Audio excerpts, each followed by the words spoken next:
Hello everybody and welcome back to the United Stand. This is your hot takes post one of the best Manchester derbies that's ever been at Old Trafford, clearly, and Maud, you owe me big time.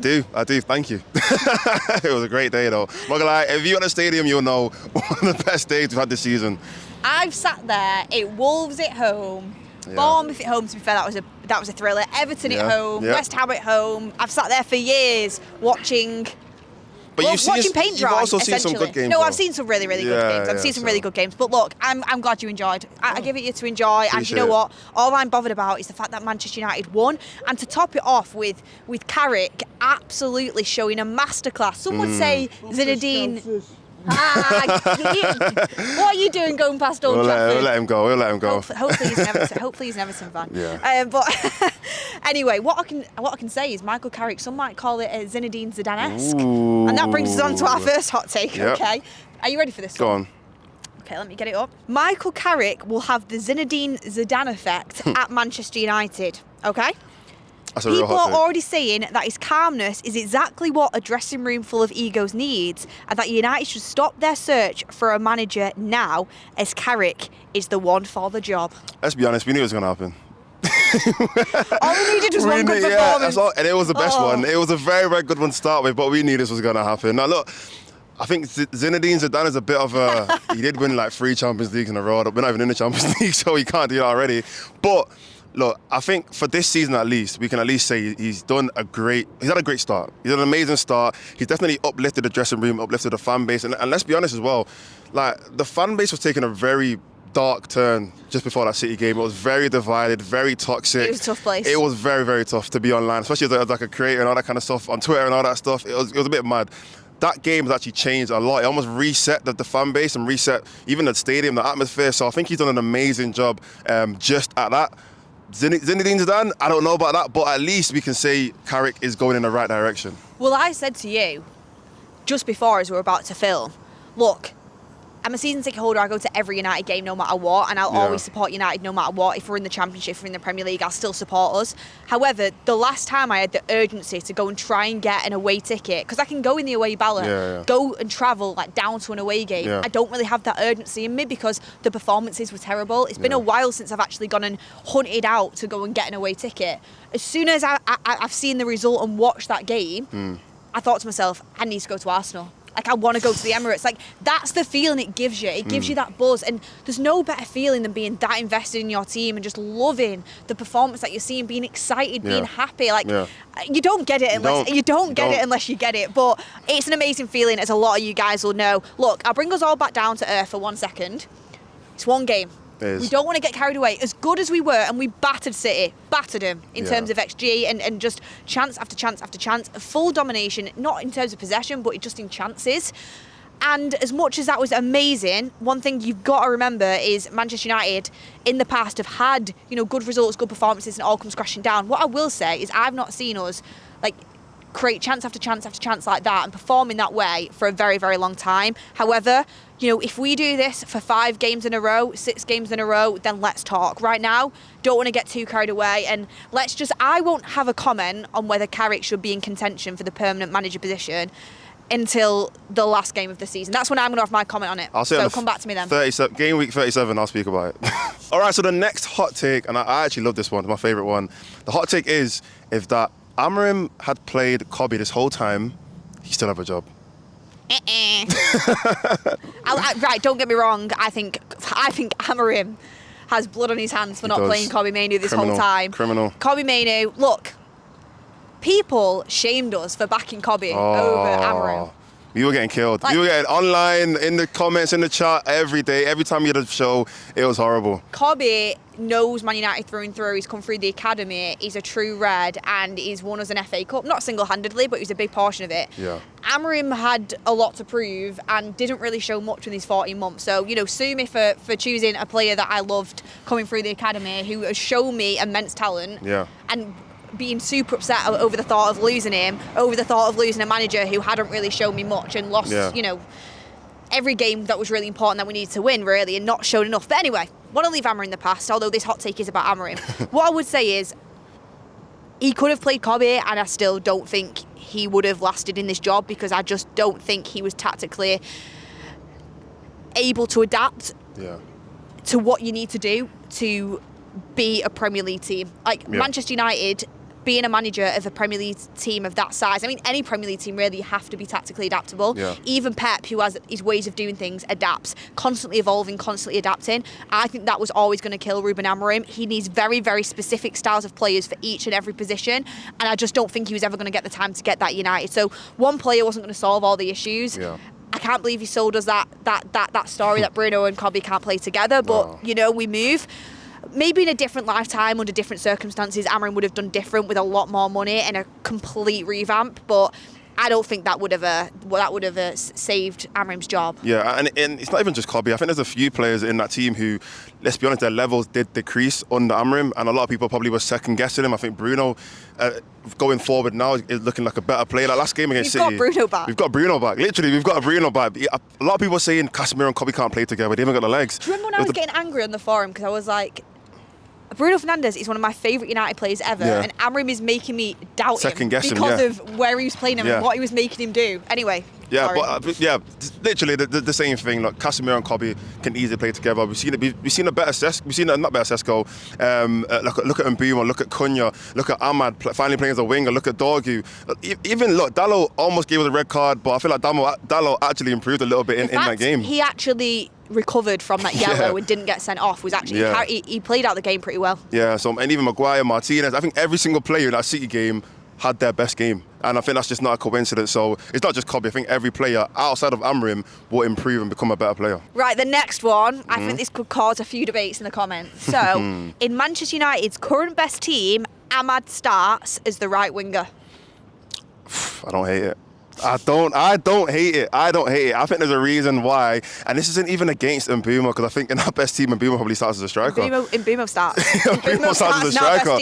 So it's not. He starts. Yeah, it's not a case of he's taking over Mbeumo and Mbeumo can't get into the team. I think it's just more a case of Ahmad has to play, and you want Ahmad to play together. Yeah, literally seeing them both play together. We saw glimpses of it throughout the season, but it never really clicked. But I just think Ahmad in his best position as a right winger, you can't take him out of that position. I think he's done enough there to prove that he should be starting there. And look, I'll be honest, I think there's going to be very uncomfortable conversations about who the top right wingers are in the league. But all it's going to take is for Ahmad to have more games and a bigger platform to show it on. When we're in the Champions League, he can show it in bigger games. And when he starts doing that, we're going to have real conversations about Amad Diallo. I like that. Ahmad, I think he's massively underrated. Yeah. Not only in the United fan base. To be fair, I think United fans appreciate and know how good he is. But I think across the Premier League, Ahmad is just completely under the radar. He's one of the best. Sensational. Yeah. We missed him so much while he was at AFCON. We missed Mbeumo as well. Both of Ahmad and Mbeumo are two of the best players in our team. Ahmad, Mbeumo and Bruno. And I know it's easy to talk about the attackers, but they're the big three. They're the big three. I'm sorry. I don't care what anyone says. And the thing is about Ahmad and Mbeumo as well is not only are they so technically gifted, they work super hard. They're intelligent. They'll do anything for the team. And I like seeing them play together. I think Mbeumo's a brilliant right winger, don't get me wrong, and I think Ahmad can actually play in different positions as well. But just in terms of what you want from your right winger, Ahmad, you know, he can take a man on, he gets the crosses in, he's brilliant in tight pockets of space, and don't get me wrong, Mbeumo can do that as well. But Mbeumo's got that brilliant burst of pace to get through the lines. His shooting technique, Ahmad's is great as well, but he is a shooter, Mbeumo. So they can both do different positions really well. As long as they're both on the pitch, I don't care, because I think they're both brilliant players and two of our best players as well. Okay, so the next hot take is about where Manchester United will finish at the end of the season. And the hot take is that Manchester United could finish above Aston Villa at the end of the season. Don't see it. Okay, go on, explain. I don't see it. They haven't been on the best run of form recently, though. They've not, and do you know what? I wouldn't say I feel sorry for Villa, because, do you know, I always want Manchester United to do the best, but if it was between Villa, Arsenal and City, I'd obviously want Villa to win the league, but they're just not going to, I'm sorry. Unless an absolute miracle happens, then I'll sit here and say, well done. But they're stifled massively by PSR, FFP, and they're not able to buy, and I think that's going to really hurt their cause because they're suffering through injuries. Their squad depth isn't that great. So, I mean, there's a chance, but I've got to go off the evidence. Look, if Man United can play like they did against City from this day forward every single week until the end of the Premier League season, because it was fantastic. Yep. But when have United showed you consistency in the past 10 years? 10 years, okay, So that's a long time. I'm just not even getting, I don't want to get too carried away. So for now, I've got to be humble and say, we're fighting for 4th spot. We are fighting for 4th or 5th. Or 5th. I wouldn't mind any of them. I don't mind any of them. But I think, yeah, even you're still looking at Liverpool, who I know they're not in a great... Liverpool. We can. And Chelsea. We Very can. quietly. I was like confident. I think we can finish above those 2 teams. But in terms of Aston Villa, I agree. I think it is difficult for them going forward the second half of the season. City have just spent how much money? Well, they've not spent a lot, but they made big signings. It feels unfair, don't it, when you see that? Yeah, so it is a bit unfortunate for them. But look, I think, like you said, if Carrick can carry on like this, if United can carry on getting these big results, if we can beat Arsenal next week, if we can go and get a result at Fulham, carry on making huge strides, you never know. If we beat Arsenal, me and Maud's going to do something special for this video next week. Okay, yeah. Actually, no, not even in the comments. But Yeah, go for it. I like a good laugh every now and again in the comments. But yeah. Let's see what United can do at the end of the season. The next hot take, I've seen this flying about everywhere. Patrick Dorgu is our new Gareth Bale. Our new Gareth Bale. I don't remember him playing for United. But, I mean, why not? No, I'm joking. Look, I actually love Dorgu, and you know I've been backing Dorgu for a long time against Dallo. And I'll be honest, you and Ricky have been on to me. You know they've been on to me. Every cut of the kick-off fan for him whenever I'm backing Dorgu. And now you're seeing the real player. I just think Dorgu, it's not even that he's got huge talent. I'm not even going to lie. Like, I don't think Dorgu's even close to being our best player, but I think the fact that he always works hard, and I say this all the time, when you work hard, you just naturally have an edge over the people you're playing against. And I think because he works hard, you can tell in training that he probably works even harder on his finishing and his crossing. He seems to be improving in all these areas. That's why we've seen a little bit better from Dorgu over these last couple of games. So maybe not Gareth Bale, but you know. Yeah, I'm not saying conversation there. I'm not saying Gareth Bale. I'm not saying Gareth Bale. However, I do want to say, any Manchester United player that does absolutely everything they can while they're on the pitch and trains superbly hard off the pitch has my biggest backing. I've criticised Dorgu this season. I have, because I don't think he's been good enough. And I don't take that back, because the games I've watched, I don't think he was good enough. However, my dad had a chat with me, do you remember? Yep. He's 20 years old, Beth. He's young, you know, he's putting on that Believe red in shirt. him. You know, you've got to back him. And to be fair to Dorgu, do you know what? It's so easy to back a player when they give 110%. And he's got attributes you can't teach. He's got raw pace. You know, his physicality is fantastic.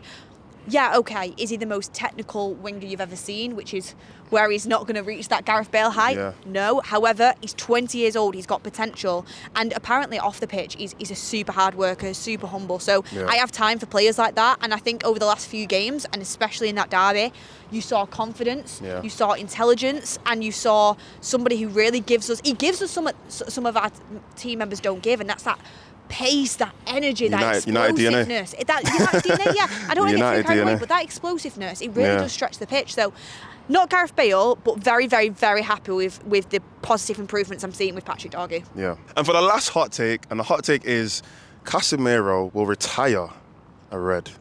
He will retire a Manchester United player. That basically means he's staying next season. Because he's not retiring yet. So he's staying next season. So what do you think about that? I say, let's not get carried away. I don't want to be, you know, pouring cold water on the fire here. Casemiro, man of the match against City. He got that award, and I thought that was one of the best Casemiro performances I've seen in a very long time. He's actually been pretty good this season, to be fair to him. I mean, the comeback story at United has been fantastic. If he would take a wage cut, I would definitely be open to keeping him next season, because I think his leadership, his mentality, what he's won, his experience is just fantastic to have in the dressing room. And I think he could move into that Maguire-esque squad role where he plays important games. You know, he's still got it, but he's not maybe every single game to, you know, he's getting maxed out all over the shop. I think he can just step in and be a really important squad player for us next season. But it's just whether he take a wage cut. Like, we shouldn't be giving him 350 grand a week again. So if he can take a wage cut, I'd definitely keep him, but if not, then unfortunately, you know, you would have to part ways. Yeah, I mean, look, I just look at do you see the video of him hugging Carrick, and I just thought, it just gives you, the goosebumps. It makes you think that he really wants to actually be here, and he loves the club. He spoke super highly about the club after the game, didn't he? Exactly. So look, I'm not even saying that I desperately want him to retire Red, but if, like you said, if he can take that pay cut, and if he wants to just stay and be around the team, guide the young players, all that kind of stuff, guide Cobby and all the other young players, all the young midfielders, I think that's a huge positive for United. Well, let's see. Thank you, everybody, for all your brilliant hot takes. And it's nice to read, some good ones in there, like positivity. Everyone's buzzing after that derby win.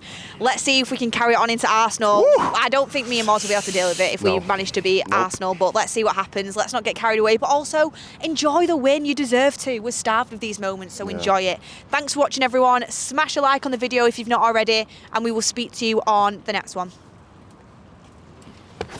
I'll do a quick video. Yeah, go for it. Do you want me to record you? Or are you doing it on there?